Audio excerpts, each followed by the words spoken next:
High, welcome to back my channel. तर आज आपण बघणार आहोत अंडा करीची रेसिपी। तर इथं मी अंडे कुकरला लावलेले होते आणि त्याच्यानंतर खोबरं, अद्रक, लसूण आणि कांदा याची पेस्ट करून घेणार होते।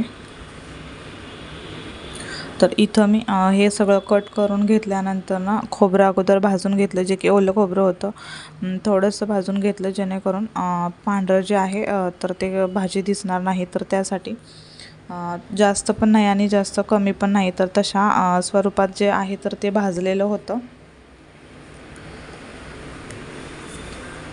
आणि नॉनव्हेजची कोणती भाजी करायची म्हटलं तर वाटप करूनच छान होते, नाही की कांदा, खोबरं, टोमॅटो टाकून। तर मी नेहमी अशाच भाज्या बनवत असते। तर इथं मी थोडंसं जे आहे तर ते भाजून घेत आहे। त्याच्यानंतर मी इथं कांदा पण कट करून घेतला। कांदा पण जास्त काळा नाही किंवा जास्त कच्चा देखील नाही, असा थोडासा पिंकिश कलर येईपर्यंत भाजून घेतला, जेणेकरून भाजीला एक कलर छान येतो आणि वाटपचीच भाजी थिकनेस अशी होती। कांदा, टोमॅटो किंवा लसूण खोबरं जर घालून केली तर भाजी एकीकडं आणि त्यातलं पाण्यासारखा जो भाग आहे तर एका साईडला होतो बऱ्यापैकी नॉनव्हेजचा तरी, त्यामुळे नॉनव्हेजची भाजी हे वाटप करूनच छान येते मिळून। तर इथं मी कांदा पण भाजून घेतलेला आहे, भाजण्यासाठी म्हणजे टाकलेला आहे। आणि कोथिंबीर जी आहे तर ती थोडीशी भाजून अशी घेणार आहे। कोथिंबीर वाटून टाकली की मस्त अशी टेस्ट लागते त्याची। तर इथं मी भाजून घेते आणि एका साईडला कुकर देखील अंड्याचा लावलेला होता, जो की एका साईडला मसाला बारीक होईपर्यंत किंवा भाजून बारीक होईपर्यंत, दुसऱ्या साईडला जर आहे तर तो कुकर थंड असा होतो। एका साईडला लावलेला होता तर तो त्याच्या पण तीन चार शिट्ट्या करून घेतलेल्या, जेणेकरून अंडी 3-4 शिट्ट्यामध्ये शिजली जातात। तर इथं बघा अंडी शिजून झालेली आहेत, कुकर देखील थंड झालेला होता आणि इकडं जे वाटप आहे केलेलं भाजून तर ते पण झालेलं होतं। त्याच्यानंतर ते लगेच बारीक करून घेतलं।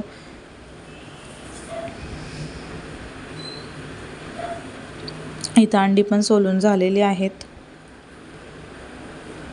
आणि ही भाजी जास्त क्वांटिटी न करता थोड्याशा क्वांटिटीत केलेली आहे, जे की 2च व्यक्तींसाठी बनवलेली आहे।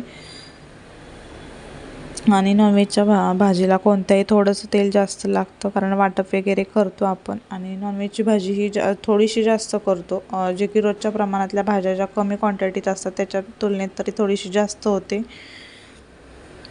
तर बारीक जो मसाला करून घेतलेला होता तर तो मी सगळा तेलात परतवण्यासाठी टाकला आणि छान असं तेल तापलेलं होतं, त्यामुळे मसाला देखील पटकन भाजतो तेलात।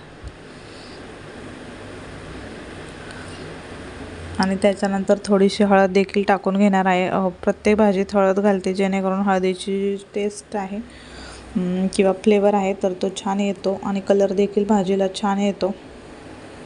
त्यासाठी ती पण तेलातच भाजून घेतलेली। त्याच्यानंतर लगेचच जो घरगुती मसाला आहे तो देखील टाकला। तुम्हाला जेवढी भाजी क्वांटिटीत करायची आहे त्या क्वांटिटीचाच टाकायचा मसाला। इथं मी अर्धाच चमचा टाकलेला होता, कारण ही भाजी 2 व्यक्तींसाठीच किंवा 2 माणसांसाठी बनवायची होती, तर त्यासाठी। आणि हे सगळं मिक्स करून घेतलं। मिक्स करताना अशा पद्धतीने करायचं जेणेकरून त्याला जे आहे मसाल्याला तेल सुटलं पाहिजे। तेल सुटेपर्यंत जेव्हा आपण मसाला फ्राय करतो तेव्हाच ती भाजी तर्रीदार होते। आणि त्याच्यानंतर मध्ये मध्ये अंड्याला चीर देऊन घेतलेली होती आणि त्याच्यानंतर अंडे देखील त्यात घातलेले होते। आणि जे मिक्सरमध्ये वाटण बारीक केलेलं होतं तर तेच मिक्सरचं भांडं वेस्ट न करता त्यातच पाणी जे आहे तर ते घेतलं आणि भांडं पण स्वच्छ झालं। आणि त्यातून जो मसाला अडकलेला असतो भांड्यामध्ये तर तो देखील भाजीत गेला। त्याचे 2 फायदे हे होतात, भांडं पण स्वच्छ होतं आणि मसाला जो आहे तो पण भाजीत घातला गेला जातो। आणि 10 ते 15 मिनटं भाजी केल्यानंतर किंवा गॅस थोडासा मीडियम केल्यानंतर भाजी इथं तयार झालेली होती। आणि थोडंसं मीठ टाकलेलं होतं, तो मिठाचा भाग जो आहे तर तो स्किप झालेला होता। तर व्हिडिओ कसा वाटला कमेंटमध्ये नक्की सांगा. व्हिडिओ आवडला तर लाईक शेअर कमेंट जरूर करा. इथं मी माझं ताट रेडी झालेलं आहे. चपाती, कांदा, भाजी, भात आणि सोबतच लिंबू, अशा पद्धतीने हा आजचा व्हिडिओ होता. व्हिडिओ कसा वाटला नक्की सांगा.